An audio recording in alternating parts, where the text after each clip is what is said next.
500 years ago, Christmas was celebrated every bit as enthusiastically as it is today. If anything, it was bigger. Noise! All work stopped on Christmas Eve for 12 days of revelry and feasting. Night cake, everyone! Culminating on the 12th night with the biggest party of the year when madness reigned. Our Lord of Misrule! Historian Ruth Goodman and archaeologists Tom Pinfold and Peter Ginn have spent the last 6 months turning the clock back to Tudor England, working as farmers under the watchful eye of the country's biggest landowners, the monasteries. Now they are returning to celebrate Christmas, Tudor style. They must revive lost skills to prepare feasts, learn the art of falconry to catch game for a grand banquet at the monastery, Very good, well done. while welcoming new life to their farm. Merry Christmas, little pigs. This is the untold story of how the farms of Tudor England celebrated the 12 days of Christmas.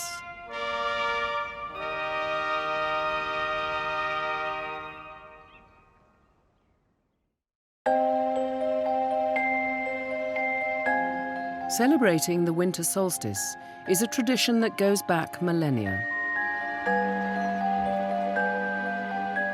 From this point on, the sun is getting higher in the sky and the days are getting longer. The Romans celebrated it with Saturnalia, the Norsemen had Yule, and by the Tudor era, it had evolved into a Christian feast marking the birth of Christ.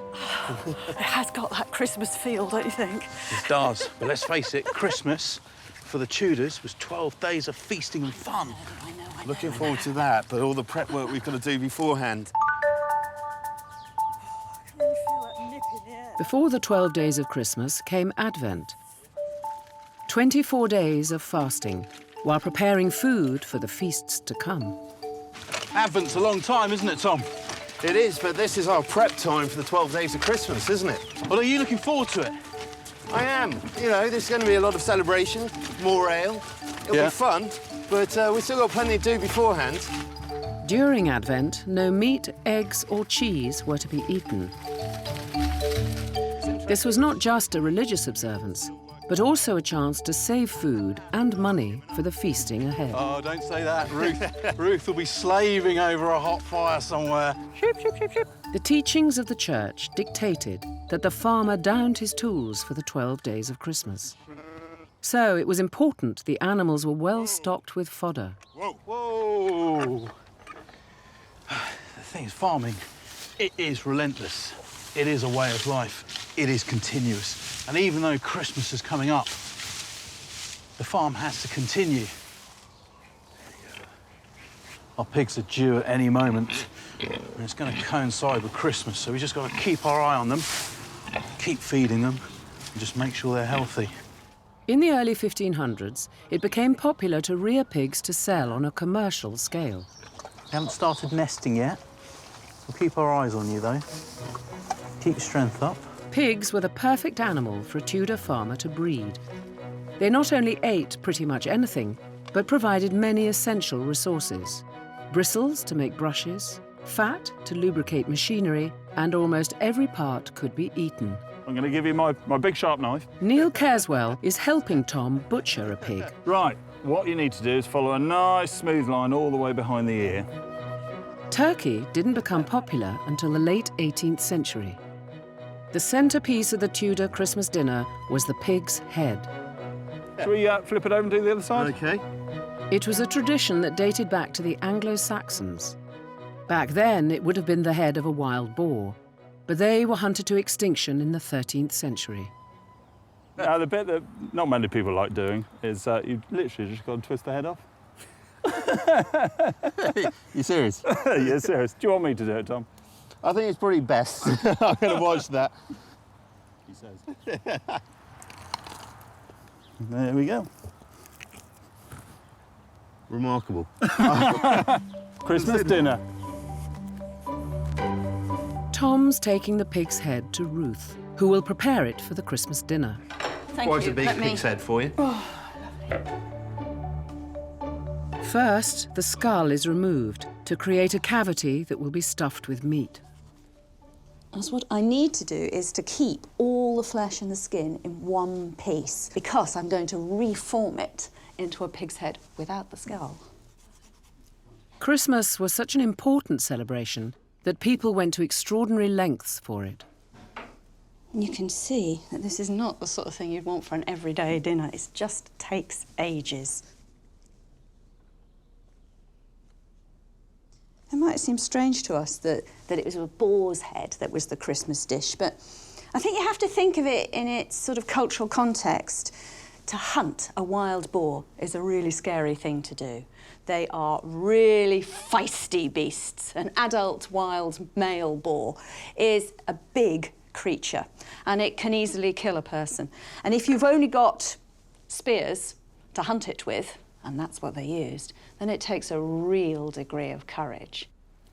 And as such, it had a very special place. You know, the boar's head, the trophy from such a hunt, must have made a big impact.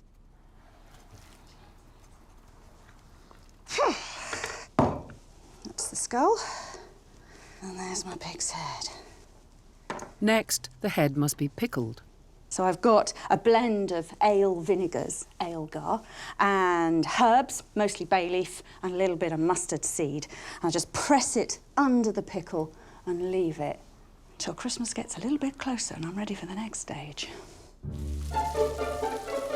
The Tudors cooked everything on wood fires. So in preparation for the 12 days of feasting, Peter's stocking up on firewood. Anyone who's done any cooking on Christmas Day knows that some of the most stressful period of your life is the 3 hours you spend in the kitchen with saucepans here, mixing bowls there. Is the turkey defrosted? Will it fit in the oven? Ruth's got like 12 days of this, so I've just got to make sure that this wood pile is stocked nicely and she's a happy lady. Otherwise, I might find myself sleeping in the cowshed. The only way to adjust the heat on a Tudor stove was by burning different types of wood. So the majority of your wood pile will be made up of beech and ash because they are your sort of mid-range burners. However, if you want a slightly slower, longer heat, you need a denser wood like oak. Whereas if you want a flash fry, go for hazel. And there he is. The pig's head has been pickled in vinegar, herbs and mustard. Now it's ready for the next stage, stuffing with chopped pork. So I'm trying to make him look, in the finished thing, as lifelike as possible. Tough stuff, pigskin. To contain the stuffing, Ruth's sewing up the head as she goes. So I made him into a sort of floppy bag. Now I can carry on stuffing. A little bit more meat there. She's also adding an ingredient that was a rare delicacy in Tudor England, raisins. And I've made this raisiny paste, and that's going to go right in the centre of the boar's head. Imported from the Mediterranean, they would have been very expensive and used sparingly.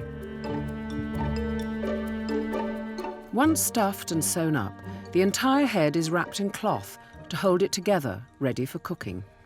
Now, when he comes out cooked, and he's going to boil for about 2 to 3 hours, he'll still be very soft. He'll be cooked through, but the whole thing will be very soft, so I'll be able to take all the bandages off and sort of reform him into a slightly more pig-like appearance. Midwinter was a dark, depressing and tough time that needed cheer. So Peters headed out onto the monastic estate with woodsman John Roberts to collect holly and ivy, which have been used since pre-Christian times to brighten up the home. Oh, insert myself into the prickly nightmare that is this holly.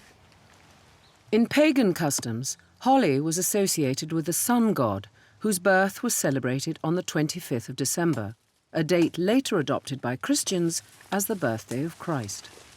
Holly is such a symbolic tree. I mean, I know that it's got the religious connotations of, I suppose it's what the crown of thorns and the drop of blood of the berries. Yes.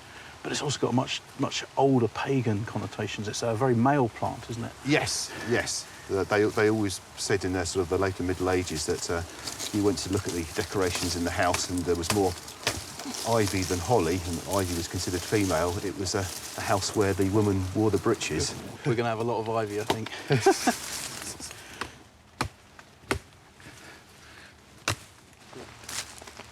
We can take these lower bits, yeah? Yeah, yeah.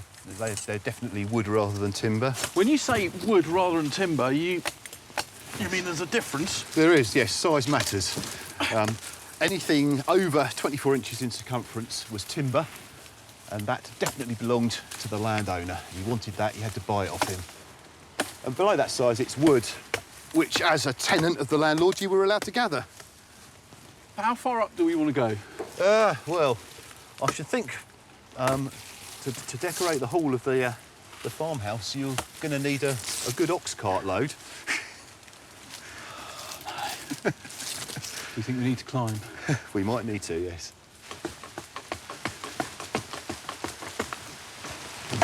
Ah, there we go. Oh, that was satisfying. Right. Oh, uh-oh. Is there much folklore surrounding holly? Oh, yes, a great deal. A lot of people believe that it shouldn't be brought into the home unless it was Christmas time, or in fact, you shouldn't cut it unless it was Christmas time. And locally, on the estate here, up until the 1960s, 70s, the woodsmen wouldn't fell holly trees. They would pollard them, they trim them, but they wouldn't fell them. I just think it's a good excuse for them not to get prickled. Yes. Oh, that's satisfying. Yep. And it stayed together. Marvellous. Right. Oh. While the pig's head cooks, Ruth makes a Tudor version of Christmas pudding. Right, I'm going to make some frumenty. Frumenty was a popular Tudor dish made by boiling cracked wheat in milk. But at Christmas, there were special added ingredients. Now to put in the flavouring, and this really is the flavour of Christmas. Then, like now, the flavours of Christmas were dried fruit and spices. Now that's quite exotic, all those raisins coming in from the Mediterranean. But the spices, they're truly exotic. So I've ground up a little cinnamon bark, scraped half of a nutmeg, and crushed a dried ginger root.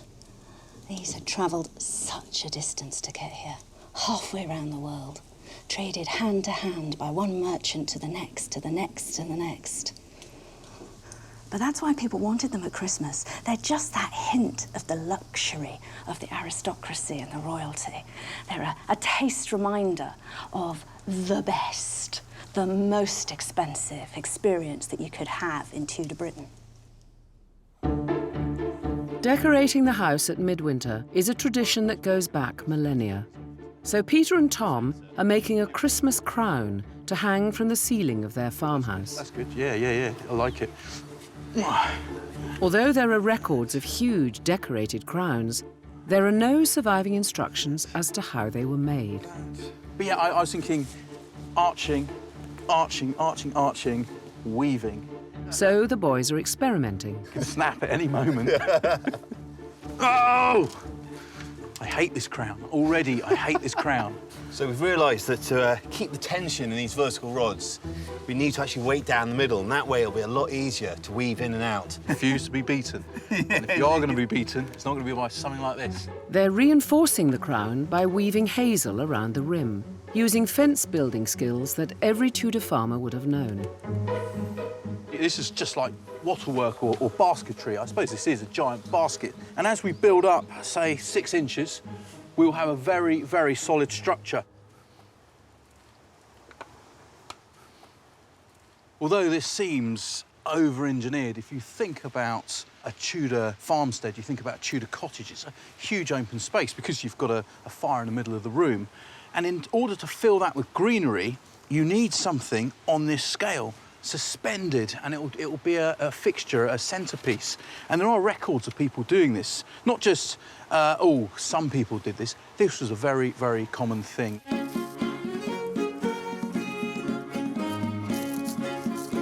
The crown structure built, the boys are decorating it with foraged holly and ivy. This greenery is so symbolic. It's got Christian connotations, it's got pagan connotations. It really puts you in the mood, doesn't it, Tom? You've got something that looks festive, colourful and enjoyable.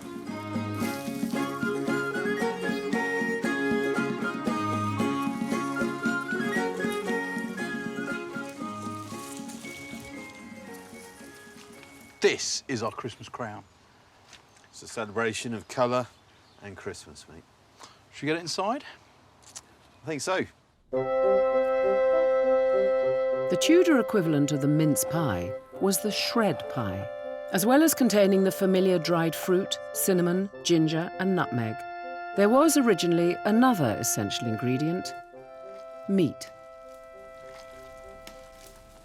It's funny, isn't it? Over 500 years. And yeah, Christmas food has changed, but there's these little sort of threads of continuity through it, particularly that spice and raisin mix. Over time, naturally the spice and the fruit in particular content rises and rises and rises. By 1600, 100 years later, you would have doubled the amount of raisins and spices in there at the same sort of cost. By 1900, there was next to no meat left at all. The Tudor cook didn't have pie tins. The technology to make them cheaply didn't come along until the 1800s. So the pastry had to be robust enough to support itself in the oven. Come in. Hands out the way. That goes on top, yeah. The pies are then baked in the bread oven. I'll lit my faggot. What a way to light your oven, eh? No boring pressing the button. Takes this oven about 40 minutes, 45 minutes to get the heat just right. And I gauge the temperature by watching the flames. If you look at the moment, they're very orangey yellow and very vertical. It's really cold in there. But as this faggot starts to burn down and I start to put the other faggots in, the heat will start to build. Push the last bits in. You might notice that there's no chimney there. The waste gases, the smoke and any other heat has to come out the same hole that the wood goes in, and that's deliberate. If you put a chimney in, you've totally ruined it. It won't work as an oven. What I need to do is trap all the heat from the fire. It is the space that I'm heating, not the food. There's no food anywhere near it at the fire at the moment. As these stones get hot, they become the oven. When it's hot enough, I take the fire out, put the food in where the fire used to be, and the hot stones do the cooking for me. In Tudor England, December the 21st was St. Thomas's Day, when those who couldn't afford to celebrate Christmas appealed to the better off for charity. Oh, that must be the Thomases. Hang on! It was known as Thomasing. I've got a bowl prepared for them already. Hi! Happy Christmas! I've got a bowl for you already. There we go. Enjoy it. Bye. Bye. It was the tradition for poorer members of the community to go all round their neighbours, banging on the door, begging, I suppose, but in a nice way, for some ingredients towards their Christmas dinner. And the traditional gift was a big bowl of flour. The oven is now up to temperature, so the fire is raked out and the pies put in.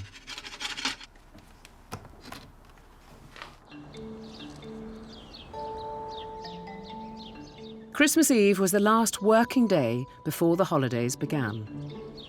So final preparations were made for the celebrations ahead.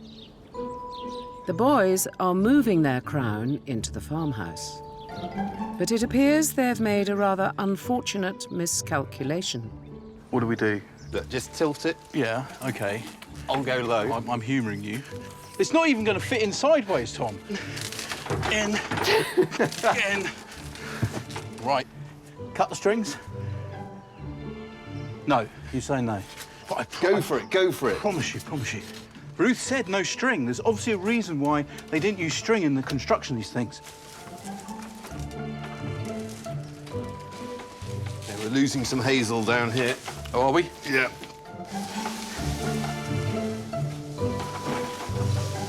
Heave! Finally, the Christmas crown takes pride of place in the farmhouse. That's good. That's good. That's good there, isn't it? Look at that. It's up there. I can smell the cooking, can't you? That's good. That's good.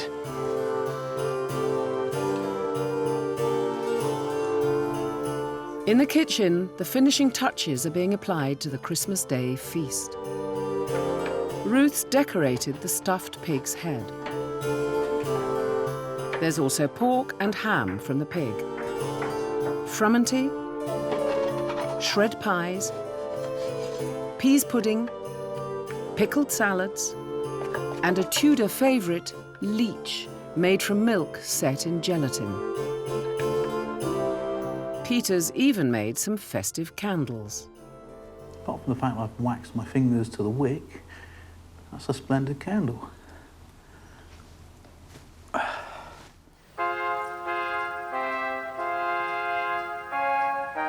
Christmas Day. In 1500, this was the first of the 12 days of Christmas. Celebrations started with Holy Mass in the village church. Hoc est corpus meum qui pro vobis tradetur. Then, after 24 days of fasting, it was time to begin feasting. This is fantastic. It's such a great job. Did you make it in here? Let's go with that. That would have been a good idea to make it in here. It's almost as good as the food. This is I know. amazing. Stuff yourself stupid at Christmas. Might be plain, but it's plenty of it. Guests. Come on in, come on in. Do you want to take these seats because they're nice and tall? And you need that, Neil. You made that clear. Thanks for coming. As was the custom, Peter, Tom and Ruth have invited those who have worked on the farm over the past year to their banquet. Benedictus, benedicat, per Jesum, Christum, Dominum, Nostrum. Amen. Amen.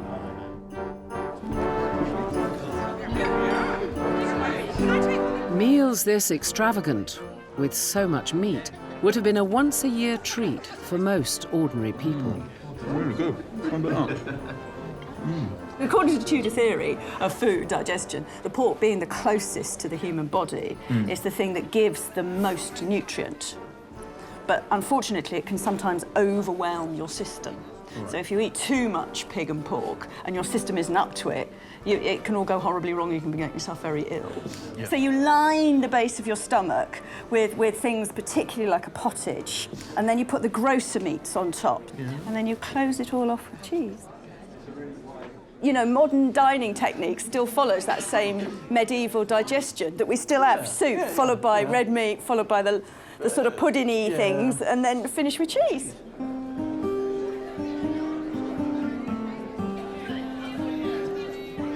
Professor Ronald Hutton, an expert in folklore, believes there was a good reason why Romans, Vikings and Christians all feasted in December.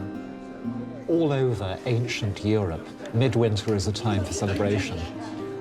It's the worst part of the year, the darkest certainly, often the coldest and the muddiest, so you need to keep cheerful. And there are always three components. First is feasting, which is what we're doing, just to bring out your best in order to make a party at the worst of the year. Second is lighting up your place. We got the sunlight streaming pallidly through the windows now. In the evening, we'd have logs in the grate, we'd have candles blazing. And the third thing is greenery, which is what the holly and ivy is about. It's bringing in whatever is still green in the woods to remind us that out there life is still going on. It's really good therapy. What's ale? What's ale?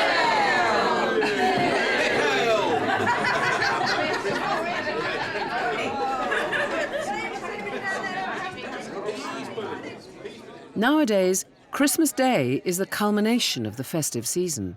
But for the Tudors, there were still 11 days to go.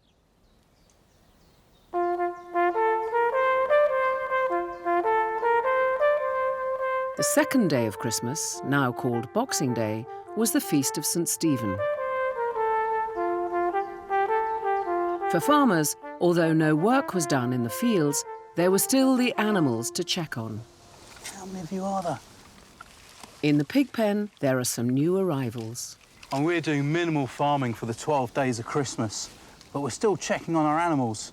And sure enough, the rustling in the back of the sty has turned into the greatest Christmas present ever. We have piglets.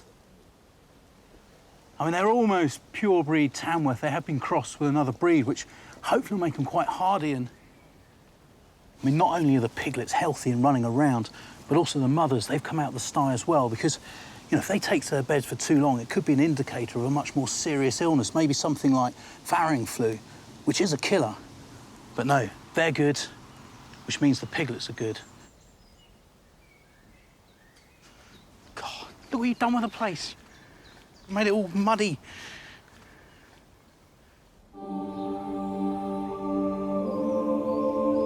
The third day of Christmas was the feast of St. John the Apostle. The fourth day was the feast of the Holy Innocents. Although lay folk didn't work over Christmas, few could afford to feast every day. For the monasteries, however, all the main feast days of Christmas were a time for communal celebration. Whereas the lay folks' Christmas banquet meant red meat, for the monks it was very different.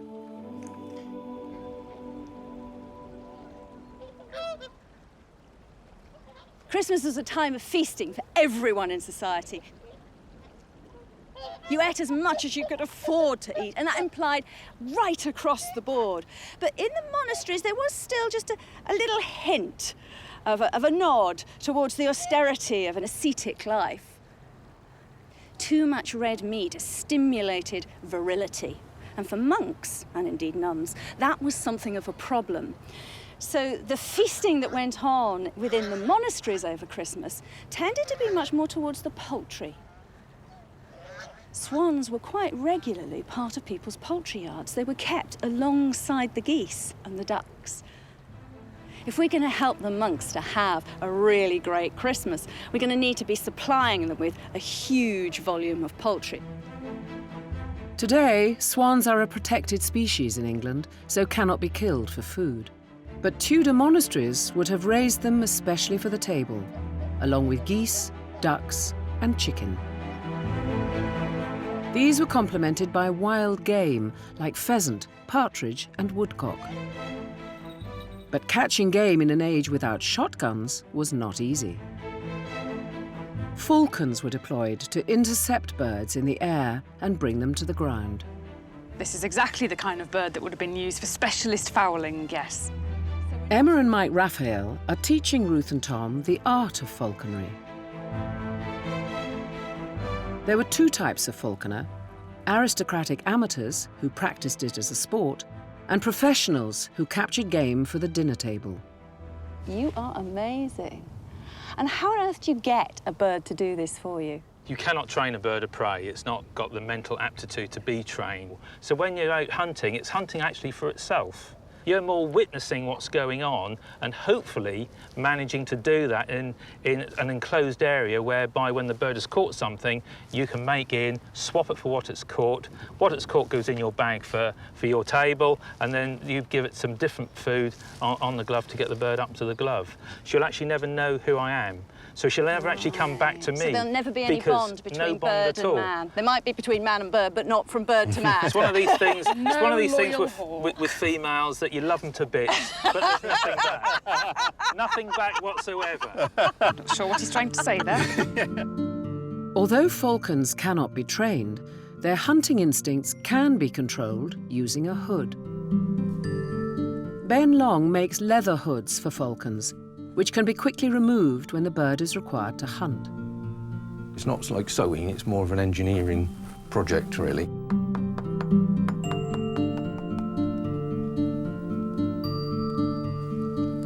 Covering a falcon's eyes effectively switches it off.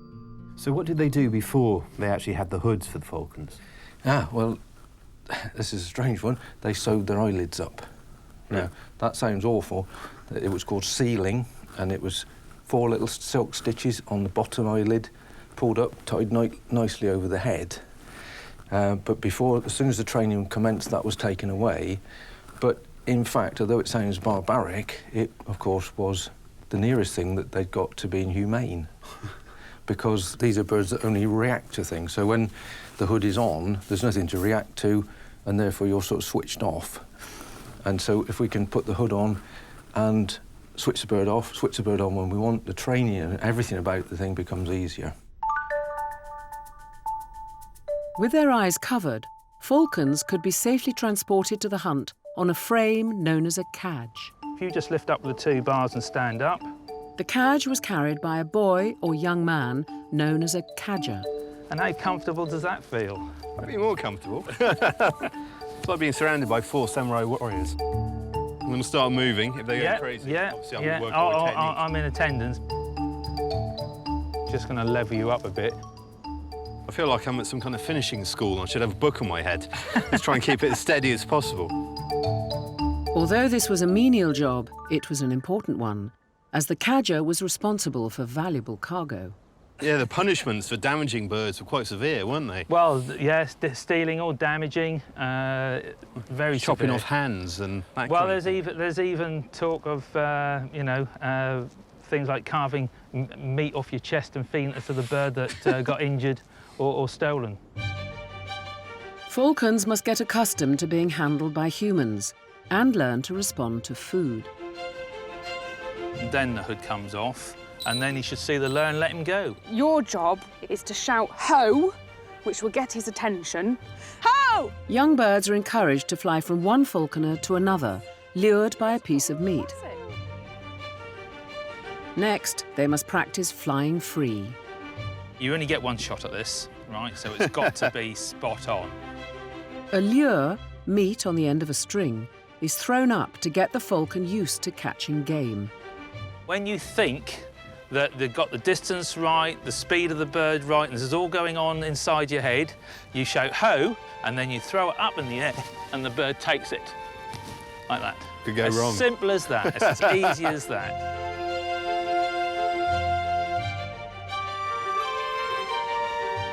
Hey! Done! Success! That's it. And the hood is off. Raise it up. And just let nature take its course. This is going to be a real high one. Shout ho! And up now! Now! Oh, well done! That was precision throwing. He takes no prisoners, this bird.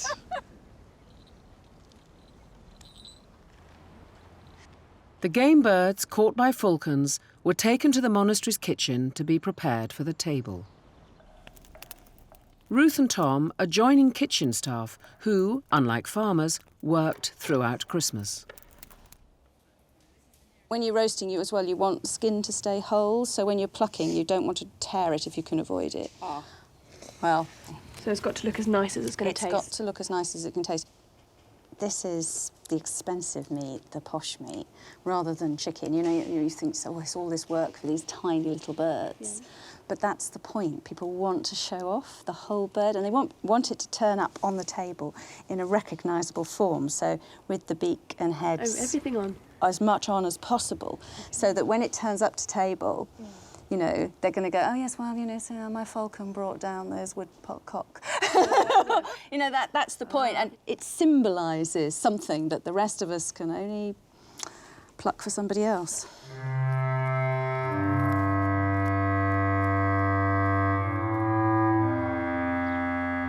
The 5th day of Christmas was also one of the most important, the feast of St. Thomas Becket.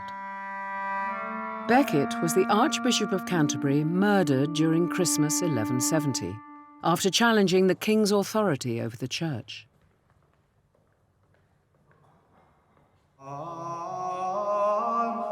It was observed with a banquet and a mass.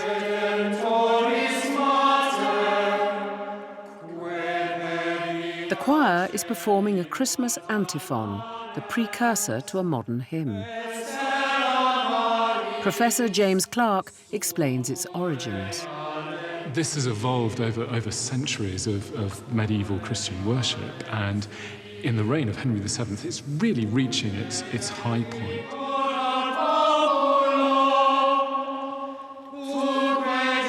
This was a new style of singing that was being adopted in the late 1400s. Create that variety of vocal sound, they've brought in professional adult singers and the boys, and so they can have the richness of the different voice parts coming together to create that wonderful, wonderful sound.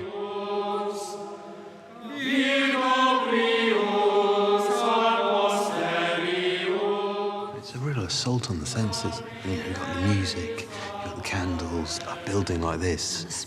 You'd be overawed, wouldn't you? You would. In fact, we know at this time of year that they spend more on candles. In parishes, they would rival each other to have the most richly illuminated church.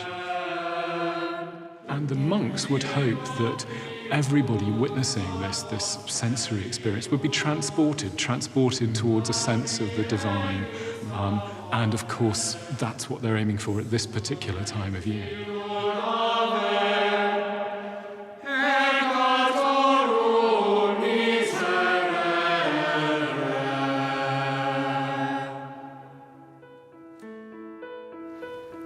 Tudor monasteries were hierarchical and strictly organised.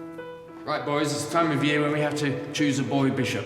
But at Christmas, for one day only, rules were relaxed and roles reversed. These are the boy bishop revels, and the boys who attend the grammar school that the monks have set up, they're being allowed to let their hair down after all of their hard work to subvert authority a little bit. So this year's boy bishop is Josh, and we'll get you dressed. So they elect one of their favourite fellow schoolboys to become bishop for a few hours. Our Father, who art in heaven, hallowed be thy name. Like letting off steam a little bit. It's a little safety valve in a society that's so very rigidly ordered. Yes, that's right. This is a society that not only has a strong sense of social hierarchy, but also understands that everybody has their allotted role. And for these boys, they've lived under that authority throughout the year, and now they can turn the tables.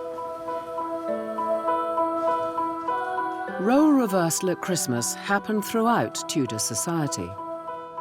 In schools, pupils took over by locking out staff for a day.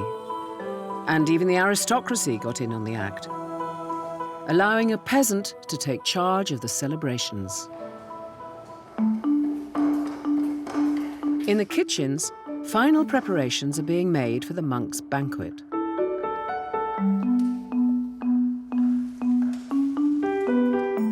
Tom's been given a job at the very bottom of the kitchen hierarchy, the spit boy. No, bit of garnish. I'm just staying out of the way. Ruth can't get angry with me over here. I can't do anything wrong per se. I've got the fire going. A spit boy rose at dawn to light the fire, working all day in unbearable heat. A bit of a rearrange. I've got 14 pigeons, and I thought if we just sit them in a nice little row. This is so typical. I have everything under control. Nice fire, good food. There you come along with your pigeons. 14 pigeons. Well, we've got to feed a lot of people. So we've got all the pigeons to get through, we've got partridges to get through, we've got geese to get through, and then we've got all those ducks as well, and there's a couple of pheasants. So those monks are going to eat well, aren't they? Yeah, it's Christmas, mate.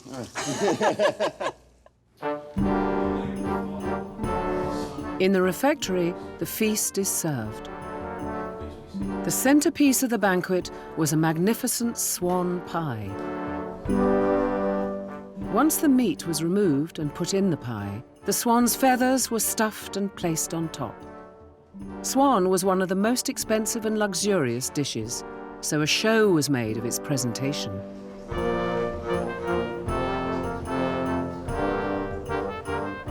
The food just looks magnificent, doesn't it? Those monks do very well. Yeah, well, it is Christmas.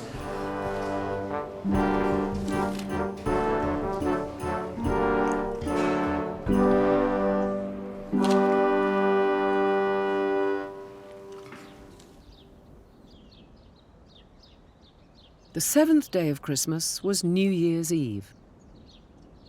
Christmas gave people some rare time for recreation, and the usual restrictions on the playing of games in public were lifted. But there was an expectation that some of that holiday spirit would be channeled into something useful, like archery. I suppose both Henry VII and Henry VIII put in place legislation to protect archery. I suppose it was being threatened by other sports. Yeah, I mean, people were starting to sort of spend their Sunday afternoons playing things like football. And what happened to that? Yeah, right. So the government is all saying, you know, the kings are saying, we need you out there practising your archery, chaps, you know. Archer Derek Hutchinson is teaching the team the basics.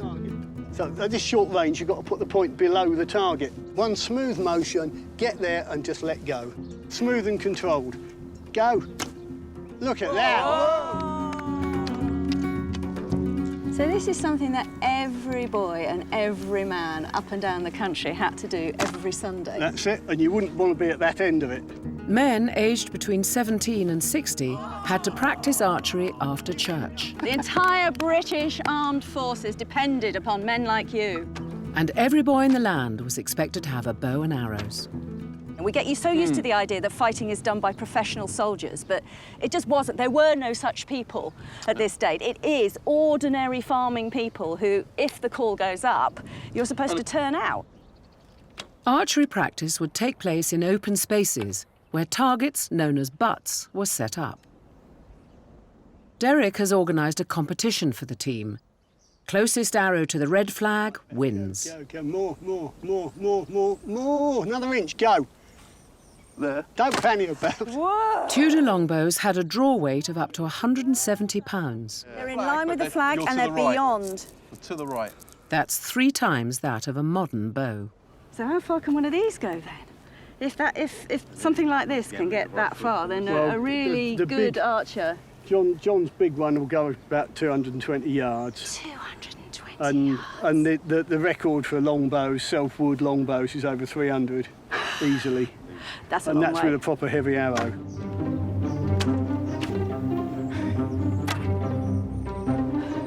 Good height. It's time to see how the team have fared.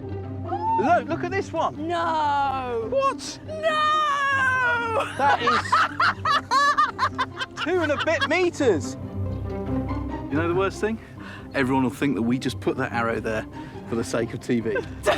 Genuinely close as You well. were genuinely It's just because you close. two have won. Day in, day out.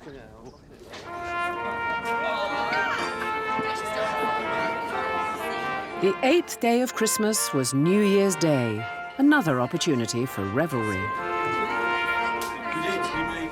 Unlike today, where seeing in the new year marks the end of the holidays, the Tudors had another 4 days to go.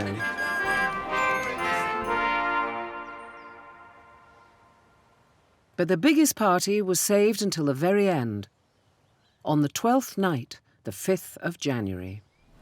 I've been feeding such large numbers for so many days now. This is going to be the final blast of our 12 days of feasting. On the 12th night, there was music, abundant food and alcohol, and an especially indulgent treat, 12th night cake. I'm going to use eggs and butter in large quantities and work them in to enrich it. Italian panettone is the nearest thing the modern world has. And I just keep going.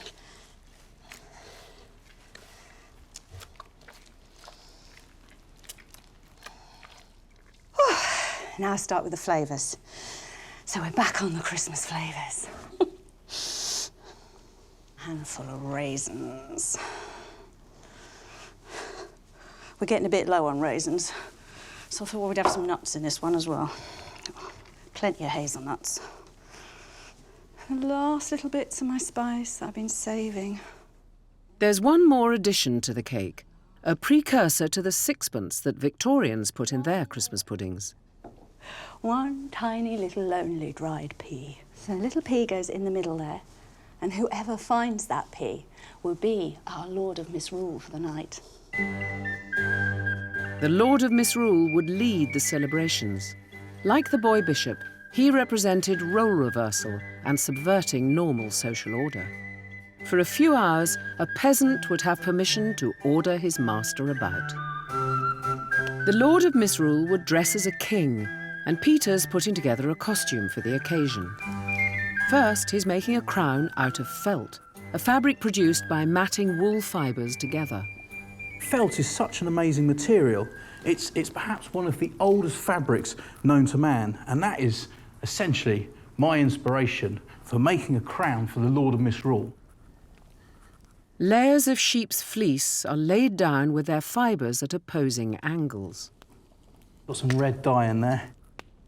A bit of green, a bit of red. Very Christmassy colours, the holly, the ivy.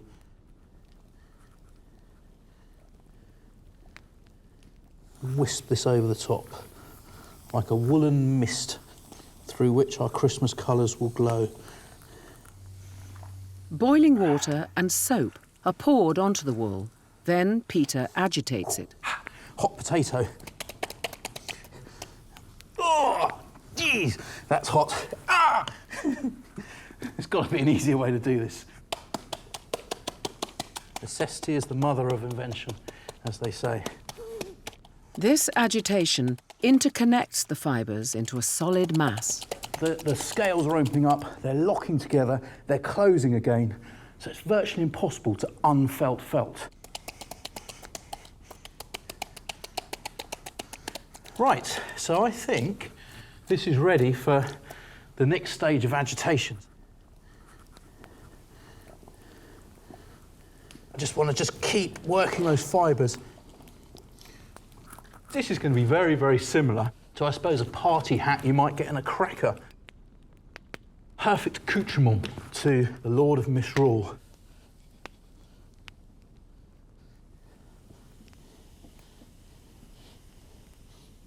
And there we have it. When I sew this up, hopefully we have a crown fit for a Lord of Misrule.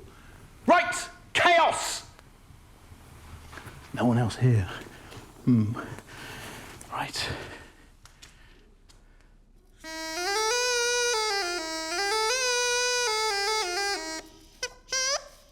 Tom's visiting Sean Jones to get some instruments to play at the revels.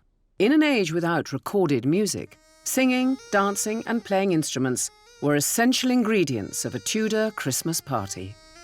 Reed pipes are what everybody played through history, made out of the stems of plants. This is teasel. So all you really need is a knife. You can actually make your own musical instrument. To move from this to a fancier instrument, we're going to make it out of wood. Based on the same principle as the teasel pipe, Sean's making Tudor bagpipes. First, wooden poles are hollowed out to make the pipes. Though Scottish bagpipes are the most well-known today, they were once just as popular in England and have been played throughout Europe since the 15th century. Start to pare down the outside. That was amazingly quick. I imagine it's one of those jobs you could actually end up taking off too much because you're just trying to perfect. There's no way back. You have to think about the shape of the thing that you're making and not get distracted really from that. So what are you doing now? This is the final polish. What's this material you're using? Is that sandpaper? Well, it doesn't exist yet. It's a piece of dogfish skin. Dogfish? Yeah, the scales are very sharp. They only run one way, so you have to hold it the right way round. But it cuts nicely. The drone pipes are made in two sections that must be joined together. Yes, so, well, these form parts of the drone, which goes over the shoulder, and they need to be adjustable because the length of the drone fixes the pitch it plays at in order to tune it to the chanter. So I need to make an airtight joint between these two and let them still slide, and the way I'm going to do that, thank you, is with the thread, with lapping. You just wrap it round? Yes, lap it on and make a nice tight, airtight joint between the two, which is adjustable. We've done all the woodwork for our bagpipes now, and we're going to do the bag. How are you doing that? I've got an awl to make the hole with, and then I'm sewing with hog's bristles on the end of the thread. It's very flexible, but very it's strong. Yeah, it means you can actually sew round corners. The difficult part is actually attaching them to the thread. But once they're on, they make a flexible needle that will go through a hole as small as the thread. It's thought that the bags evolved from leather water carriers used by shepherds. Connecting them to teasel pipes produced the first bagpipes. So what does the reed do? Well, the reed actually makes the noise. The chanter at the end of the day is a stick with holes in, and the bore down the middle. The reed, there's two blades that beat together and let the air through, opening and closing all the time. And when we put it in the bore, the pitch of the reed drops, and it makes the instrument resonate. So it's a bit deeper, doesn't it? It is, it's lower pitch, and obviously the pitch of the note depends on the length of the tube. So all the pieces are now made, we've just got to put it together. Yeah.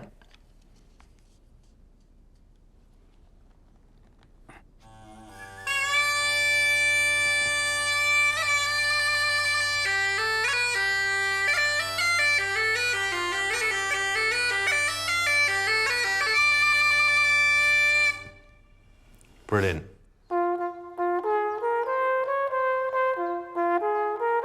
As the 12th night approached, as well as preparing for a final feast, farmers also got ready for the return to work.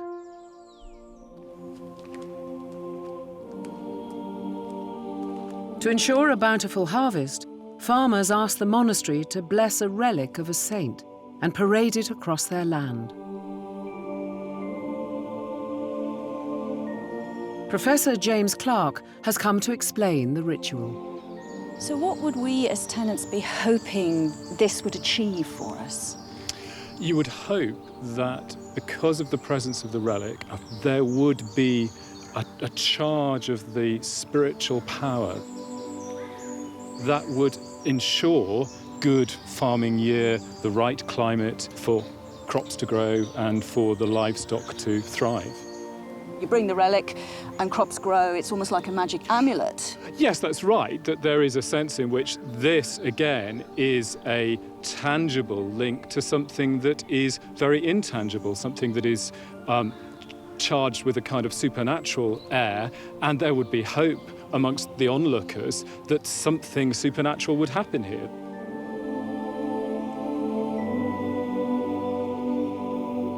The 12th night was the culmination of the Tudor Christmas. In the farmhouse, the celebrations are underway.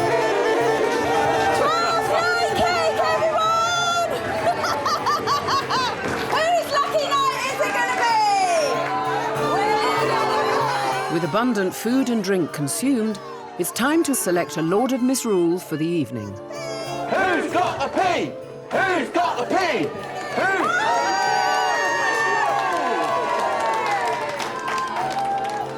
I have made you proud.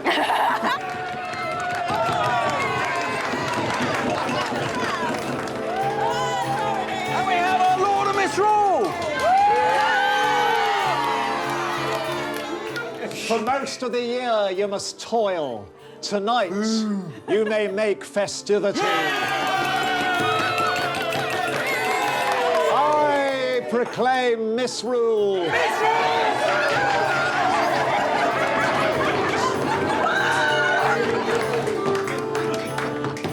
It's an idea that has come from ancient Rome, where at Saturnalia, the feast of midwinter, a slave used to be put in charge of noble households in order to turn the world topsy-turvy and devise party games and entertainments for midwinter.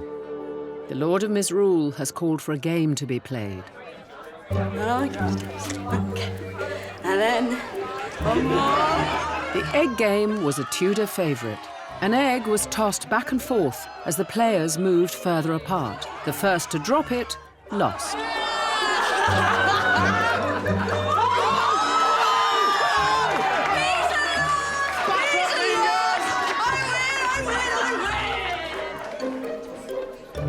Another popular game was Snapdragon. Raisins soaked in brandy was set alight. Just one. Ow! The person who dared to retrieve the most raisins was the winner.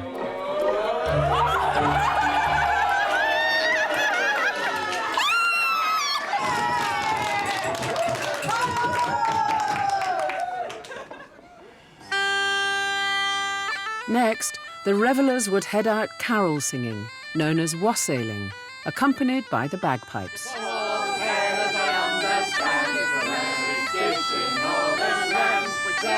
They're singing a Tudor carol, The Boar's Head, describing the traditional sacrifice of a boar at Christmas.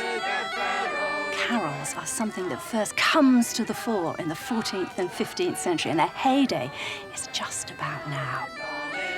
They'd started way back in the 12th, 13th century as a sort of sung dance. You sang to provide your own music as you danced in a circle. That's what a carol was. But by 1500, the dance and the song had become separate, and there was this whole new crop of Christmas-orientated carols.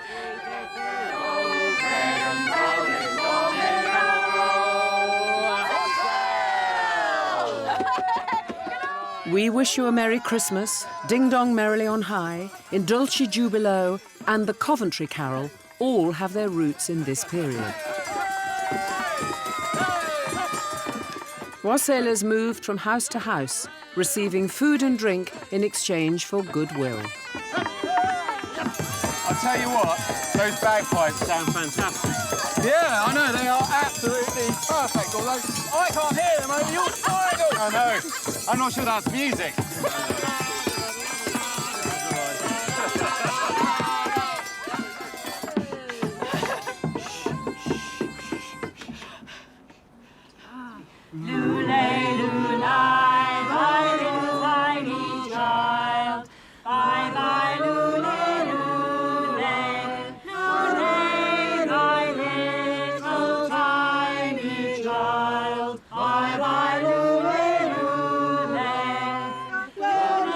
While the carol singers process round the village, Tom and Peter have some important business to attend to.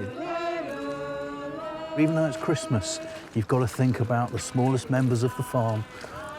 No, exactly. You've got to go and check on our piglets. They're going to be our sustenance, they're going to be our money. Dude, it's Christmas. Give them a break from the butcher's knife.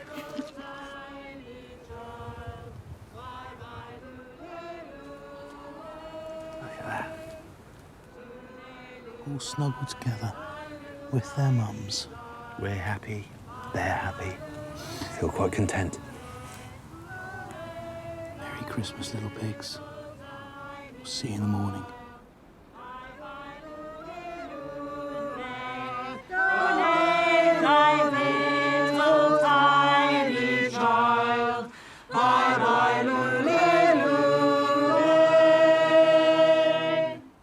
May you live as long as you want to, and want to as long as you live.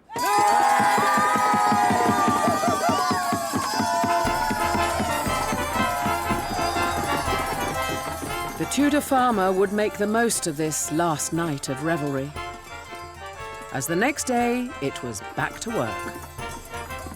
The first Monday after Christmas was Plough Monday, and the farming year would begin all over again.